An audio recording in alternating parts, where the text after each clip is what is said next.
होता क्या है? तो बोला जाता है कि सेल, जिसे हम इंग्लिश में बोलते हैं कि cell is the structural functional unit of the body. जैसे हिंदी में कहते हैं कि कोशिका, ये हमारा हिंदी में इसको कोशिका कहा जाता है। अब कोशिका की बात करते हैं कि कोशिका होता क्या है, तो हिंदी की में अगर इसमें डेफिनेशन यदि अगर हम देते हैं तो कोशिका जीवन की संरचनात्मक तथा क्रियात्मक इकाई होती है। अब यहाँ पर दो चीज आपको मिलता है, संरचनात्मक और क्रियात्मक।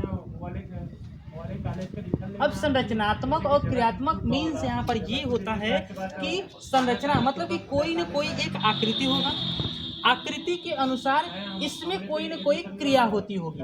तो संरचना के अंदर यदि अगर कोई क्रिया हो रही है तो वही हमारा क्या हो गया, क्रियात्मक। अब कैसे यहाँ पर इस संरचना में कैसे क्या क्रिया हो रही है, हम लोग क्रिया के बारे में यहाँ पर डिस्कस करेंगे।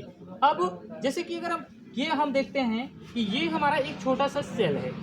अब इस सेल के अंदर हम देखते हैं कि इसमें ऐसे करके छोटे छोटे राइबोसोम के कण पाए जाते हैं। अब ये राइबोसोम के कण यदि अगर हमारा प्रोटीन का निर्माण कर रहे हैं तो इसमें क्या हो रहा है, एक क्रिया हो रही है। तो राइबोसोम के द्वारा, इसलिए राइबोसोम को प्रोटीन फैक्ट्री भी कहा जाता है। तो यहाँ पर हम लोग जान गए कि कोशिका क्या होती है। तो कोशिका जीवन की संरचनात्मक तथा क्रियात्मक इकाई होती है। कोशिका की खोज सर्वप्रथम सबसे पहले रॉबर्ट हुक नामक वैज्ञानिक ने 1665 ईस्वी में कार्क मतलब लकड़ी के टुकड़े को पतील चिप्स की तरह काट करके उसको माइक्रोस्कोप से देखने के बाद में उन्हें मधुमक्खी के जैसे इस टाइप से मधुमक्खी के जैसे संरचना दिखाई दिया, जिसे उन्होंने कोशिका नाम दिया, कोशिका।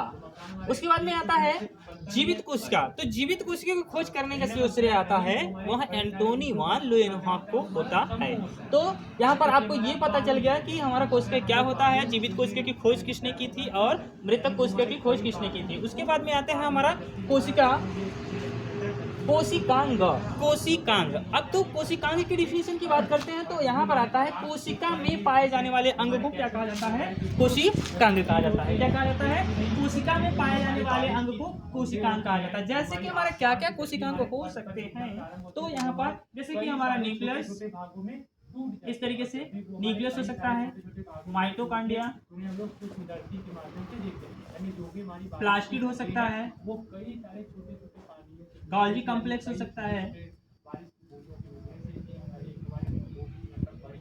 ईआर हो सकता है। ईआर का मतलब आप लोग समझ रहे हैं, ईआर का मतलब जिसे हम इंडोप्लाज्मिक रेटिकुलम कहते हैं। तो ये मतलब कि हमारे छोटे छोटे ये हो रहे हैं, इनको हम कोशिकांग कहते हैं। अब ये कोशिकांग के साथ साथ इनका एक होता है जिसे हम अदर नेम बोलते हैं। तो न्यूक्लियस का अदर नेम जो हमारा होता है इसे बोला जाता है brain of cell, brain of cell. Mitochondria को बोला जाता है पावर हाउस ऑफ सेल। अब यहाँ पर प्लास्टिड को बोला जाता है kitchen of the cell, kitchen of the cell. उसी हिसाब से यहाँ पर गोल्गी कॉम्प्लेक्स को बोला जाता है ट्रैफिक पुलिस।